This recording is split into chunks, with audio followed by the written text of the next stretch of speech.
इस वीडियो में बात करने वाले हैं बॉलीवुड की जानी मानी हसीना रानी मुखर्जी के बारे में। इनका शानदार फिल्मी सफर रहा और इन्होंने काफी नाम और शोहरत कमाया, लेकिन जब बात इनकी आई शादीशुदा जिंदगी की तो इन्हें घर तोड़ने वाली कहा गया। अब जैसे कि आप सभी जानते हैं कि रानी मुखर्जी भी बॉलीवुड फिल्म इंडस्ट्री की मशहूर अदाकारा रह चुकी हैं और उन्होंने भी अपने शानदार फिल्मी सफर के दौरान काफी नाम और शोहरत कमाया है। लेकिन बात करें उनकी शादीशुदा जिंदगी की तो एक तलाकशुदा के साथ जब उन्होंने शादी की तो उनको लेकर काफ़ी ज़्यादा सुर्खियां छाई और कई सारे लोगों ने कहा कि पैसों के लालच में उन्होंने बसा बसाया घर तोड़ दिया। हम बात कर रहे हैं रानी मुखर्जी और उनके पति आदित्य चोपड़ा के बारे में। जब 2014 में रानी मुखर्जी की शादी होती है तब इन सभी बातों का उजागर होता है। हालांकि कई सालों तक ये एक दूसरे को डेट भी कर रहे थे, तब किसी को भी यकीन नहीं था कि रानी मुखर्जी और आदित्य चोपड़ा की शादी हो जाएगी। अब ऐसा पहली बार नहीं हुआ कि किसी भी अभिनेत्री ने एक शादीशुदा मर्द से प्यार कर लिया हो। ये गलती कई सारी हसीनाएं भी कर चुकी हैं, जिनकी अगर नाम लें तो ये वीडियो बहुत ज़्यादा लंबी हो जाएगी। लेकिन बात करें उन हसीनाओं के बारे में तो रवीना टंडन से लेकर शिल्पा शेट्टी और जूही चावला जैसी तमाम बड़ी हसीनाएं एक शादीशुदा मर्द से शादी कर चुकी हैं और यही काम रानी मुखर्जी ने भी किया। लेकिन उस समय इन पर घर तोड़ने वाली का इल्जामात भी लगा। आदित्य चोपड़ा की बात करें तो ये बॉलीवुड के जाने माने निर्माता निर्देशक हैं, जिनका यश राज बैनर आज किसी पहचान की मोहताज नहीं है। और जब आदित्य चोपड़ा की जब रानी मुखर्जी के साथ हुई तब रानी मुखर्जी को लोगों ने कहा कि शायद रानी मुखर्जी ने पैसों के लालच में आदित्य चोपड़ा के साथ शादी की है। पर्सनल लाइफ की बात करें तो रानी मुखर्जी का जन्म 21 मार्च 1978 को मुंबई में हुआ था और इस समय इनकी उम्र 40 साल से ऊपर हो गई है, लेकिन आज भी ये बला की खूबसूरत लगती है। इन्होंने बॉलीवुड फिल्म इंडस्ट्री में एक से बढ़कर एक हिट फिल्मों में काम किया। इनकी पहली डेब्यू फिल्म साल 1997 में आती है, जिस फिल्म का नाम था राजा की आएगी बारात, लेकिन इससे पहले ये एक बंगाली फिल्म कर चुकी थी। तो वहीं दूसरी ओर अगर इनके पेरेंट्स की बात करें तो इनके पिता का नाम स्वर्गीय राम मुखर्जी था, जो कि एक फिल्म डायरेक्टर हुआ करते थे, और इनकी मां का नाम कृष्णा मुखर्जी थी, जो एक प्लेबैक सिंगर थी।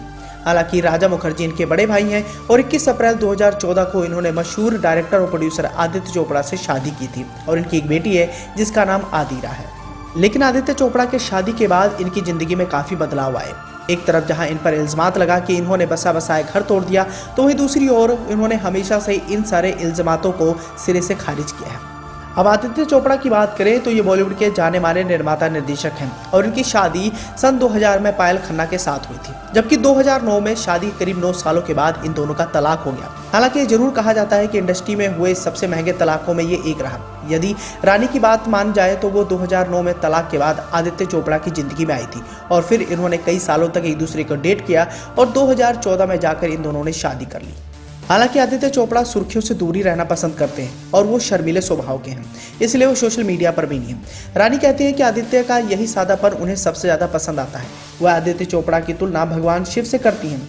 रानी इस पर कहती हैं कि बंगाली में एक कहावत है कि शक्ति को शांत रखने के लिए शिव की जरूरत होती है। आदित्य मेरी जिंदगी के शिव हैं और वो भगवान शिव की तरह ही शांत और गंभीर है।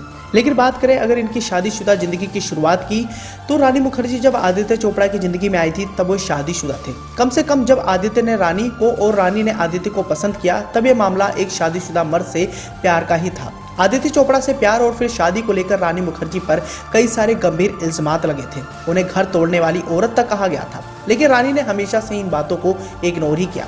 जब 21 अप्रैल 2014 को इन दोनों की शादी हुई तब सभी लोगों के लिए एक सरप्राइज था, लेकिन जिस हिसाब से गंभीर इल्जामात रानी मुखर्जी पर लग रहे थे उन्होंने इसे सिरे से खारिज किया। अब हुआ यूं कि रानी और आदित्य ने इटली में शादी की थी। बेहद करीबी लोग इसमें शामिल हुए थे। शादी के कुछ ही सालों के बाद रानी का एक इंटरव्यू भी आता है, जिस इंटरव्यू में उन्होंने इन सभी इल्जामातों को सिरे से खारिज करते हुए अपनी चुप्पी तोड़ी थी। इस दौरान उन्होंने कहा था कि जब वह आदित्य चोपड़ा की जिंदगी में आई तब उनका तलाक हो चुका था। रानी ने कहा कि तमाम अफवाहों के उलट मैं यही कहूंगी कि तलाक के बाद ही मैंने आदित्य को डेट करना शुरू किया और वो मेरे प्रोड्यूसर नहीं थे। किसी प्रोड्यूसर के साथ काम करते हुए उसे डेट करना मेरे बस की बात नहीं है। यह वही दौर था जब रानी पर यह इल्जामात लगा कि उन्होंने पैसा देकर आदित्य चोपड़ा के साथ शादी की थी, लेकिन अपने इंटरव्यू के दौरान उन्होंने इस बात को सिरे से खारिज कर दिया था। रानी मुखर्जी के मुताबिक जब आदित्य चोपड़ा की जिंदगी में वो आई थी तब वो शादीशुदा भले ही थे, लेकिन जब उन्होंने तलाक दे दिया तब उन्होंने जाकर शादी की थी और इन दोनों के रिश्ते की शुरुआत काफी अलग तरीके से होती। बताया जाता है कि रानी और आदित्य लंबे समय से दोस्त हुए थे। जिंदगी में एक ऐसा मोड़ आया जब दोनों अपनी अपनी जिंदगी में निराशा की ओर बढ़े। रानी इस दौरान कहती है कि उन्होंने कभी आदित्य को रोमांटिक एंगल से नहीं देखा। दोनों की दोस्ती समय के साथ बढ़ती गई और धीरे धीरे इसने प्यार का रूप भी ले लिया।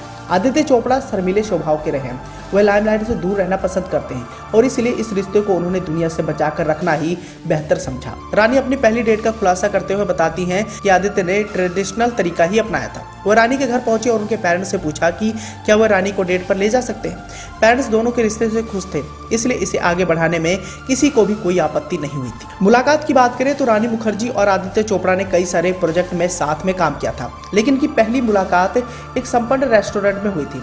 रानी तब बिल्कुल नई थी। साल 1996 में उनकी पहली फिल्म राजा की आएगी बारात रिलीज हुई थी। तो वहीं दूसरी ओर ये वही दौर था जब आदित्य चोपड़ा की ब्लॉकबस्टर फिल्म दिलवाले दुल्हनिया ले जाएंगे सुपर डुपर हिट हुई थी और इस फिल्म की सफलता के बाद आदित्य चोपड़ा बॉलीवुड फिल्म इंडस्ट्री के एक बड़े नामचीन प्रोड्यूसर बन चुके थे। तो वहीं दूसरी ओर आदित्य चोपड़ा को भी उम्मीद थी कि रानी उनके पास आएंगी और उनसे बात करेंगी, लेकिन ऐसा बिल्कुल भी नहीं हो पाया। बताया जाता है कि आदित्य चोपड़ा चाहते थे कि रानी मुखर्जी उनसे बात करने की शुरुआत करें, लेकिन रानी मुखर्जी ने ऐसा बिल्कुल भी नहीं किया था। मीडिया रिपोर्ट्स की माने तो बताया जाता है कि कुछ कुछ होता है मैं रानी के रोल के लिए आदित्य चोपड़ा ने ही करण जौहर से कहा था। आदित्य ने इस दौरान कहा था कि उन्होंने रानी का काम देखा है, वो बेहतरीन अदाकारा है, उन्हें लगता है कि वो फिल्म के लिए बिल्कुल परफेक्ट नहीं, और ऐसा हुआ भी। और इस घटना के बाद धीरे धीरे इनकी दोस्ती और भी गहराती गई और जैसे कि आप सभी जानते हैं कि 2014 में इन्होंने लंबे समय के डेट करने के बाद शादी जब की तो पूरे बॉलीवुड इंडस्ट्री को हैरानी हुई। हालांकि इस दौरान उन पर कई सारे गंभीर इल्जामात भी लगे कि पैसों के खातिर उन्होंने आदित्य चोपड़ा जैसे बड़े प्रोड्यूसर के साथ शादी की, लेकिन सभी बातों को उन्होंने हमेशा सही खारिज ही किया है। इसी के साथ ही अगर रानी मुखर्जी के अगर वर्क फ्रेंड की तरफ डालें तो आज भी वो तमाम बॉलीवुड फिल्म इंडस्ट्री का हिस्सा बन रही हैं। इनकी पिछली रिलीज फिल्म बंटी और बबली 2 थी जो बॉक्स ऑफिस पर ठीक ठाक कमाल कर पाई। आने वाले समय में वो मिस्टर चटर्जी वर्सेस नॉर्वे जैसी फिल्म को लेकर काफी ज्यादा चर्चाओं में है। फिलहाल इस फिल्म की शूटिंग खत्म हो चुकी है।